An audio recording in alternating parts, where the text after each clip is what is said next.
6 line इसे कहा जाता है। जो 6 की 6 लाइनें वो बॉर्डर पर बंद कर दी गई है। चारों ओर से किसान जवान इस लाइन पर बैठे हुए हैं। सरकार बौखलाई हुई है, सरकार को नींद नहीं आ रही है।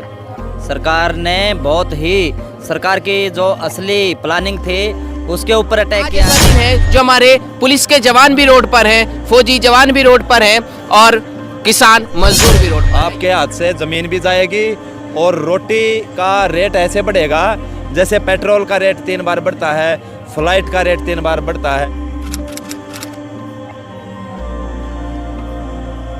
नमस्कार दोस्तों, स्वागत है आप सभी का ओपन कैमरा न्यूज में और मैं हूं आप सभी के साथ प्रशांत धीमान। इस वक्त हम मौजूद है गाजीपुर बॉर्डर पर। 26 तारीख है और भारत बंद की बात जो लगातार कही जा रही थी उसका असर कहीं ना कहीं गाजीपुर बॉर्डर पर देखने को मिल रहा है।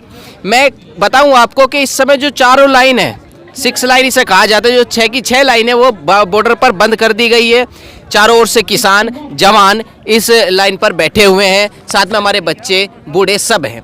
ये आज ऐसा दिन है जो हमारे पुलिस के जवान भी रोड पर हैं, फौजी जवान भी रोड पर हैं और किसान मजदूर भी रोड पर है। आइए हम इनसे जानेंगे, आपको क्या लगता है कि आपने पहले रेल रोको अभियान भी चलाया, उससे पहले आपने चक्का जाम भी किया, इससे भी पहले कई बार चक्का जाम कर चुके, अब भी आप चक्का जाम कर रहे हैं। क्या लगता है आपको कुछ सरकार पर असर होगा इस बार? बिल्कुल असर होगा, नहीं असर हो रहा है। सरकार बौखलाई हुई है, सरकार को नींद नहीं आ रही है।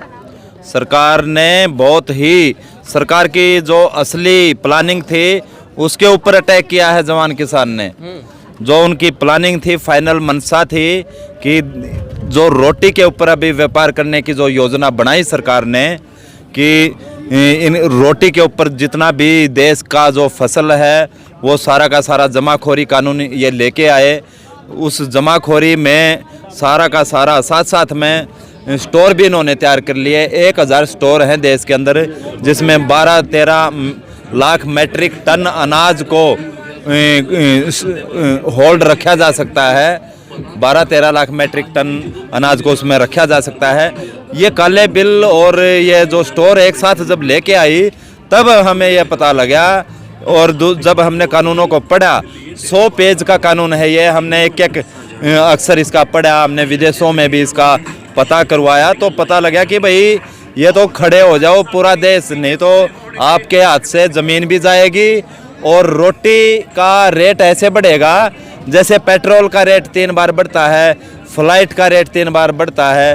अभी आज की डेट में गैस, पेट्रोलियम, कोयला सारा अंबानी अडानी के पास में है। नहीं, आपके पास क्या जानकारी है कि इतने 1000 प्राइवेट गोदाम बना दिए गए? जी हमने देखे हैं जानकारी, हम खुद गए हैं वहाँ पे सोनीपत में। आप पानीपत में जाके देखो, 100 एकड़ का साइलो पूरा ज़मीन अधिग्रहण करके उन्होंने और स्टोर बन चुके हैं वहाँ 40%। और ज़मीन ली थी किस नाम से?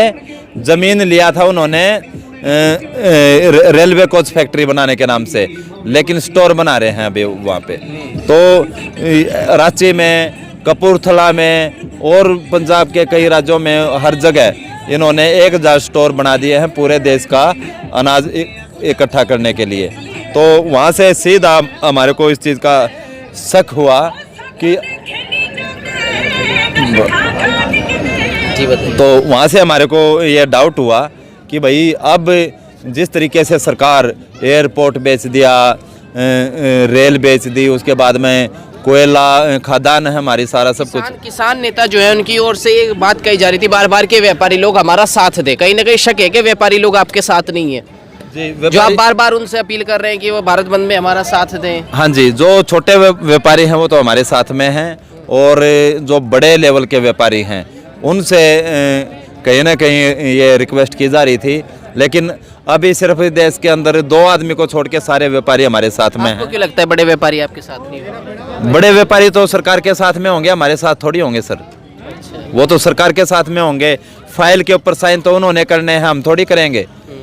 अभी जो मेघालय के राज्यपाल हैं सत्यपाल मलिक जी, उन्होंने बताया, स्टेटमेंट जारी की कि 1.5 करोड़ रुपए रिश्वत मेरे पास में आई थी, फाइल आई थी कि इतनी ज़मीन अधिग्रहण करनी है, तो उन्होंने कैंसिल कर दी। वो उनका ज़मीर जिंदा था तो ये लगातार अडानी अंबानी ये पूरे देश के अंदर BSNL को फेल करने का इनका ही तो मेन मुद्दा था, मुख्य एजेंडा था, इनका षड्यंत्र था इन अपनी फर्म को बढ़ाने के लिए, प्रॉपर्टी बढ़ाने के बाबा लिए। जी मैं आपसे जानना चाहूँगा, क्या लगता है आपको ये आंदोलन जो आज आप कर रहे हैं, चक्का भारत बंद की बात आपने कही, वो असर करेगा सरकार बिल्कुल करेगा, कैसे नहीं करेगा। क्योंकि इतने दिन हो गए अब तक कुछ नहीं करा सरकार पे। आज सरकार तो कर रही है, हम तो कर रहे हैं, सरकार नहीं कर रही, लेकिन सरकार को करना ही पड़ेगा। आज नहीं कल, कल नहीं परसों।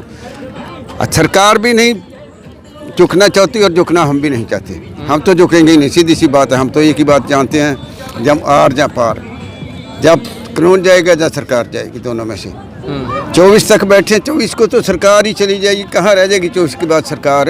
तब तो कोई नई सरकार आएगी, कानून तो लागू होने 24 तक ही बैठने का प्लान है आपका? हमारा तो 10 साल का है, इनका पता नहीं कब तक का। इनका 4 साल का है कि नहीं है, हमारा तो 10 साल का प्लान बनाकर बैठे हुए हैं। 10 साल बैठे रहेंगे, 10 साल के बाद देखेंगे क्या होता है। बाबा जी कहाँ से हैं आप? पीलीभीत से। आपको क्या लगता है? हमें वही बात है जो भाई साहब ने कही है, मानेगी सरकार? जरूर मानेगी। हम फसल बोते हैं, जब फसल बोई जाती है तो एकदम तो उसका कटाई नहीं ना हो जाती। फल तो कोई फसल आप बोई है, उसको पानी तानी लगा रहे हैं, फसल काटेंगे, जरूर काटेंगे। लगातार कही जा रही है कि भीड़ कम हो रही है बॉर्डर पे। अभी देखो टाइम है फसल का, अभी हमारा यूपी का जो किसान है वो गन्ने में बिजी है, और मध्य प्रदेश में, राजस्थान में अभी 10 दिन गेहूं का टाइम है, और 15 अप्रैल से 25 अप्रैल तक हरियाणा पंजाब गेहूं काट लेगा। मई में इनको दिखा देंगे जलवा पूरा का पूरा। मई तक की तैयारी है। आप कहाँ से आए? अलीगढ़ से ही। आपको क्या लगता है सरकार मानेगी? सरकार मानेगी, मना के रहेंगे। जब भाई ने कह दिया तो ये सरकार हमसे कोई अलग जाएगी नहीं, तो कहा हम उतार के फेंक देंगे इस सरकार को। कैसे फेंक देंगे? इतने दिन से कैसे वोटों से फेंक दिया जाएगा। अब तक तो मानी नहीं सरकार। ना मानी तो मनाएंगे। अब किसान इकट्ठे होंगे। ऐसे कर रहे हैं जैसे कोई जो माँ बाप होते हैं अपने बच्चे को मनाते हो, मानता ही नहीं है। हाँ। वो अपनी मन की करे जा रहा है, आप ऐसे ही कर रहे हैं। आप सरकार को मनाएंगे मनाएंगे मनाएंगे, सरकार कहीं भी नहीं, सरकार वहीं की वहीं। सरकार वहीं की वहीं। वापस नहीं होगा फिर। वापस न होगा तो हम वापस न जा रहे हैं यहाँ, जब तक कानून वापस न आए रहो तो। हाँ, हम यदि के बैठे हैं। अब तो आर पार की लड़ाई है भाई। हाँ, अब तो आर पार की लड़ाई है। सरकार न हटे, सरकार को हटा के रहेंगे हम पीछे हर कीमत पे। मेरा गांव हुसैन रसूलपुर, जिला अलीगढ़ का रहने वाला हूँ, ठीक है। और मेरा चौधरी राजकुमार सिंह नाम है। और मैंने आज से 2 साल पहले ही 132 से घोषणा की थी कि दिल्ली को चारों तरफ से घेरा जाएगा। जब एक्सीएन को मैंने तो कहा बिजली घर पर बंधक बनाया था। देखिए लगातार कहीं ना कहीं किसानों का कहना है कि सरकार मानेगी, नहीं मानेगी तो हम मना लेंगे, और किसान इसी किसी न किसी आस में यहाँ लगातार बैठे हैं। आगे की खबरों के लिए बने रहेगा ओपन कैमरा न्यूज़ के साथ। नमस्कार।